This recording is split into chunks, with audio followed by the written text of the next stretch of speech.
Hey guys, what's up, this is Scher talking, welcome back to my channel. Today video will be doing a review of the second part of SaGa or Final Fantasy Legends Celebration.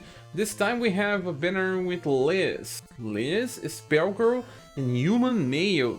This banner here is, well, not as good as the first one because it lacks very special units for longevity. Human Female is the best one of the bunch, but then, at least in this banner, we have three styles that are, well, all of them are better than Polka or Sensei in my opinion. Though Sensei should be a little better for long run than Polka, I believe that all other styles from this banner are better than the other ones. Okay, so let's click here on some more details, so we'll be discussing the styles starting with Liz. Well, Liz is better than Polka, totally better than Polka, we'll be discussing why.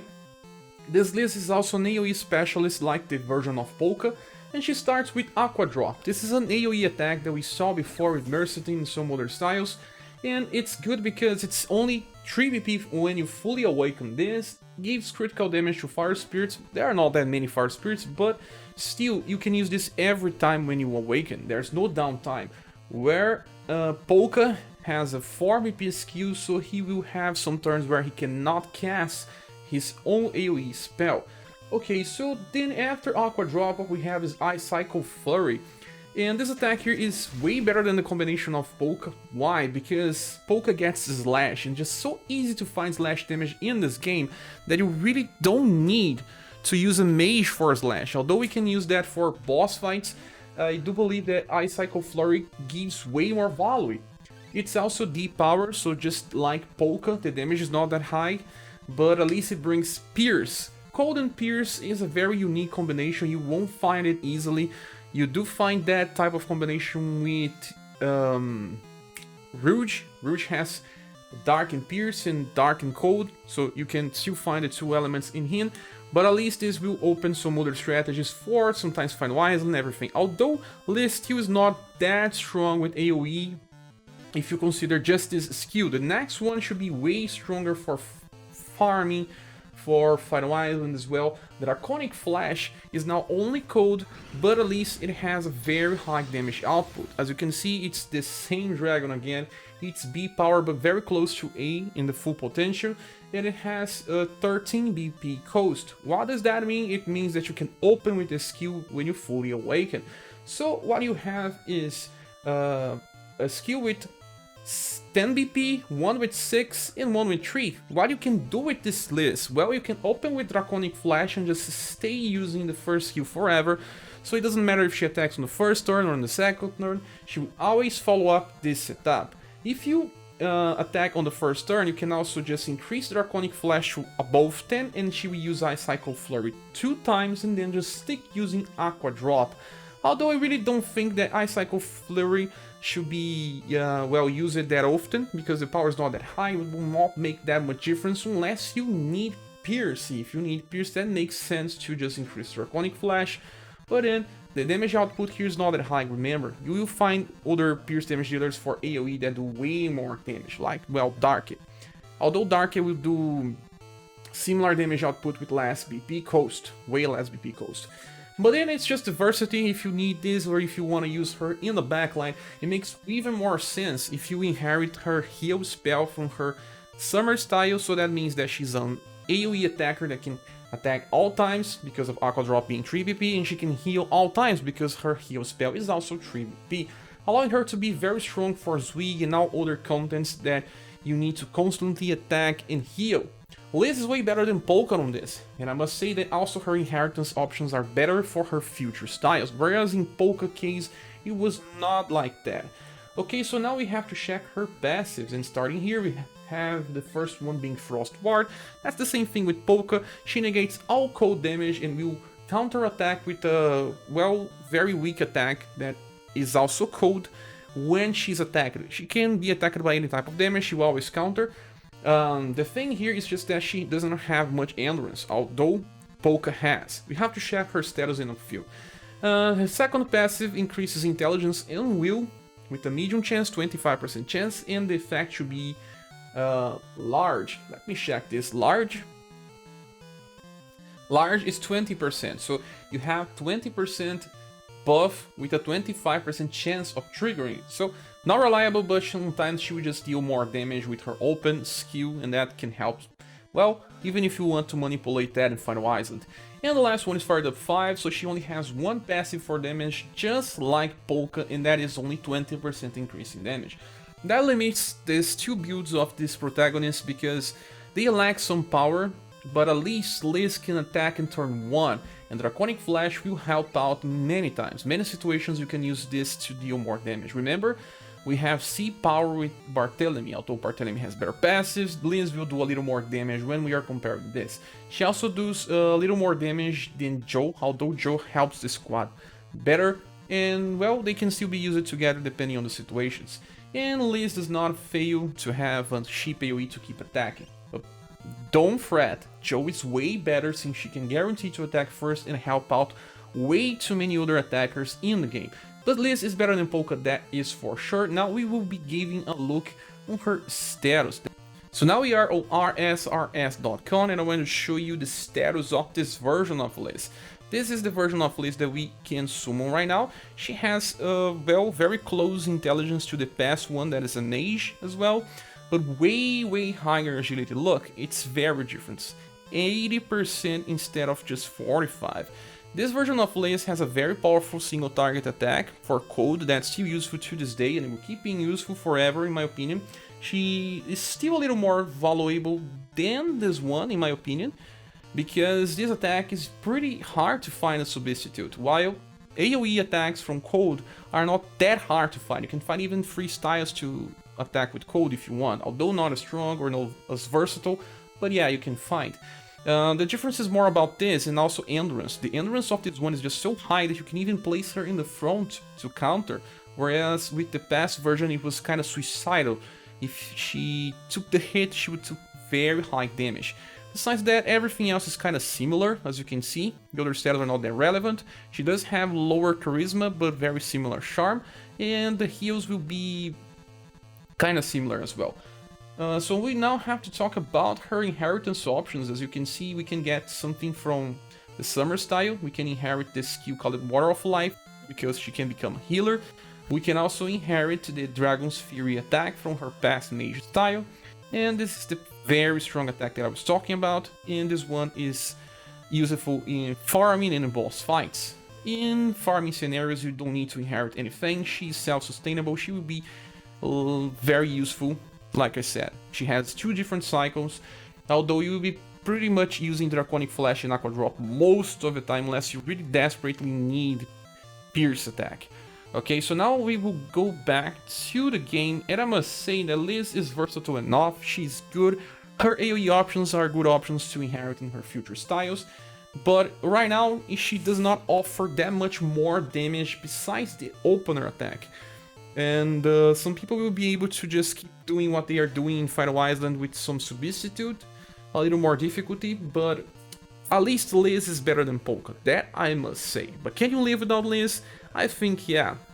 We can use her future styles just well, even skipping this one. That's what I think.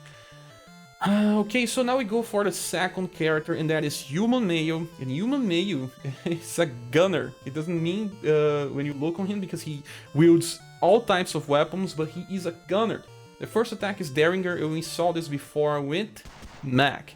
Derringer is a very powerful attack by the coast. It's only 2 BP when you awaken for C power.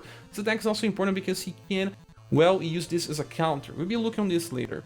Then we have the second attack being Chain Munition, and this attack was a little changed for global.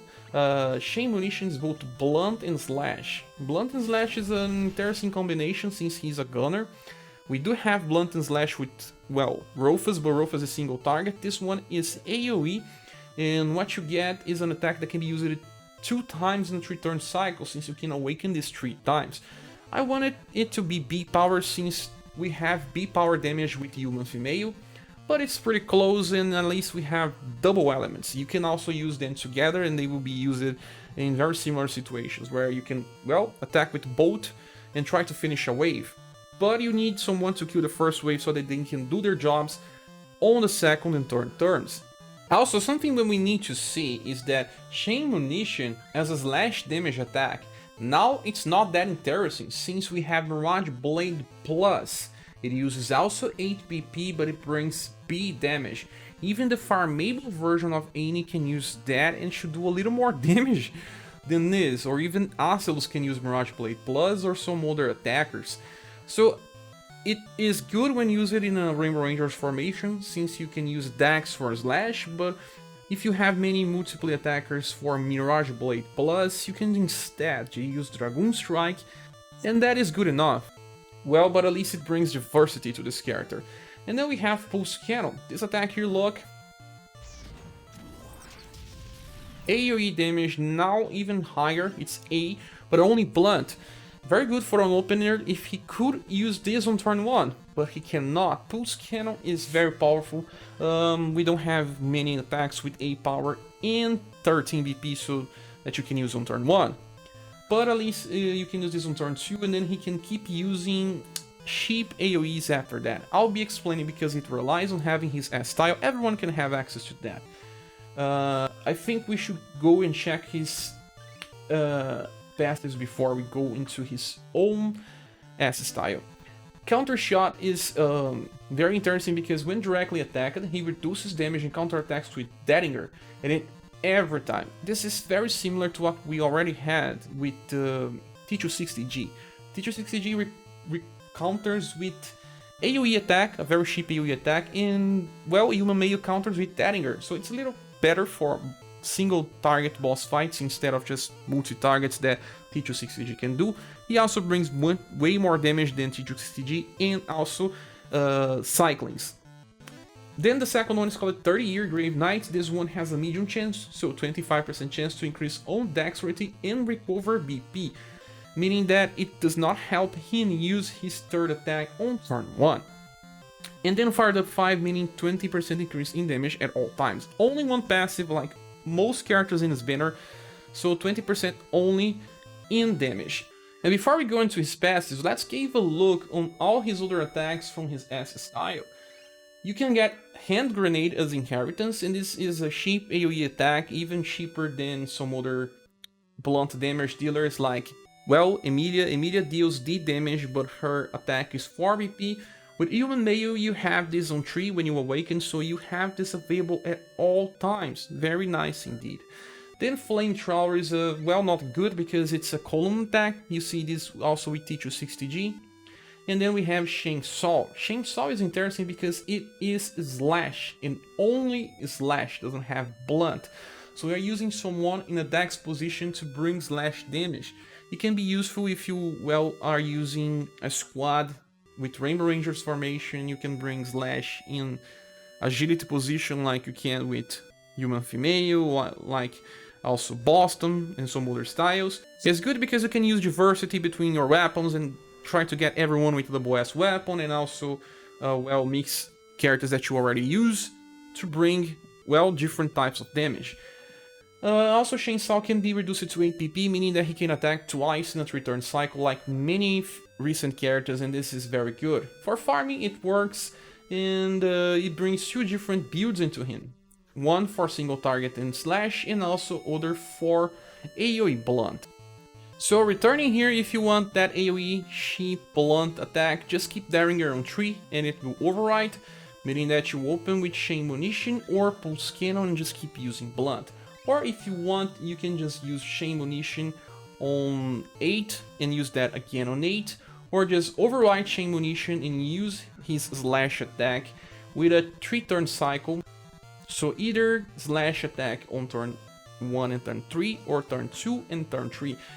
That allows Human Male to have 2 different cycles. That is good enough for a character that doesn't have any future style. Just to check the status of our Human Male, and as you can see, he received some insane buffs to his status to, well, try to catch you by looking on them. Is it that important?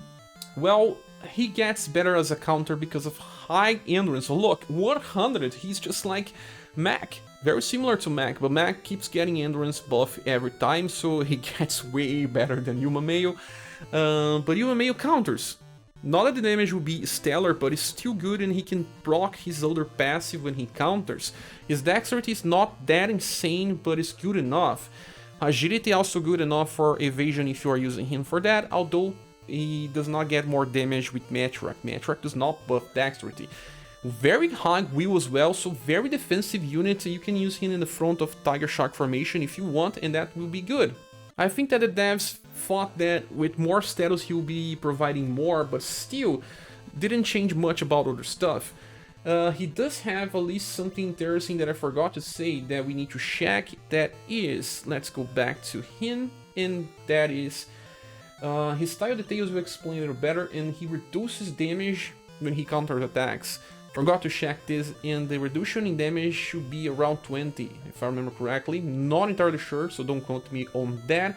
With high endurance and will, and even reducing a direct attack, he may offer some value, but if you already have UDX Madeline, or UDX Urpina, or even Acelus that can counter as well, I don't know if you'll be using him that much.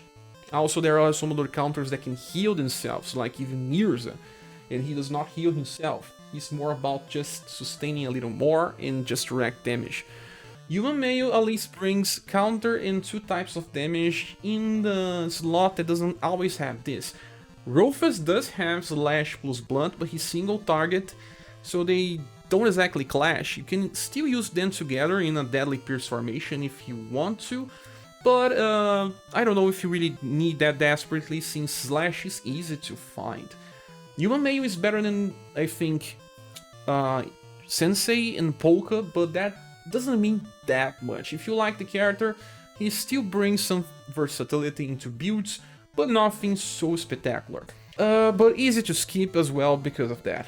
Then we will go for a Spell Girl now, and a Spell Girl at least brings something interesting. We need heat damage, we still need not many styles. We do have Polka, but I do think that Spell Girl is better than Polka because of diversity.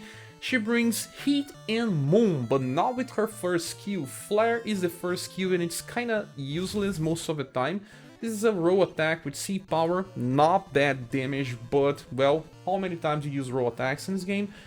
And it brings only heat damage. But this skill should be overridden by her S style. I'll be giving a look on this in a few. Then we have Mind Blast, the second skill. This one is both heat and moon. This one is the center of her build most of the time. It's an AoE attack with D power, so very similar to Polka. Polka also deals D, but moon and heat, in my opinion, is more interesting than just heat and slash. Still, the damage output here is not high, guys. It's only D power, 6 BP, meaning that she can open with this skill and use that again in the second turn, and then she can use another AoE attack that's cheap. We'll be giving a look in a few. What we have as a last skill is Flare Tom, and Flare Tom, look, another AoE attack, and this is similar to Lynn exactly, because it's B power, 13 BP cost, also kinda close to A. At least this will be very strong when you use it alongside maybe Barthélemy or maybe Joe in Anima String formation. They can kill the first wave by themselves, and then she will use Flare Tom, and then after Flare Tom she can just use Mind Blast. That's the same thing with Liz. She can use the third skill and then the second, or then she can just use this one and then an inherited skill 2 times in a row. We'll be giving a look on this by a look on her S style. So this is her S style. So what can we say about this is that she can use 2 6 PP AoE attacks and then just keep using Psycho Ball after that. Psycho Ball uses 4, so 6 plus 6 plus 4, it's enough for a 3-turn cycle, but after that, a Spell Girl will not have enough BP and she will miss a skill on turn 4 and then just go back to AoEs on turn 5. Well, it's a shame since either Prefect or Rock Bouquet can do this because her AoE attack is only 3. But that's what we have with the Spell Girl. She also has Flame Whip, a skill that gives Paralyze with medium chance and it will be able to upgrade it in the future, but many other mages have this as well. And the last one is Scorch. Scorch is interesting. I think she is either about Psycho Ball or Scorch. Scorch is a medium chance to instant kill and also double S damage with 9 BP cost. Well, it cannot be used 2 times on 3 turn cycle, but if you need to instant kill a target, you can use the Spell Girl, just like you can use the second platinum style of Miriam. Miriam can do this, you don't really need a Spell Girl, but if you need 2 instant killers, well, they can work together. Although, it's not something special that some other style cannot do, even a platinum style can replicate.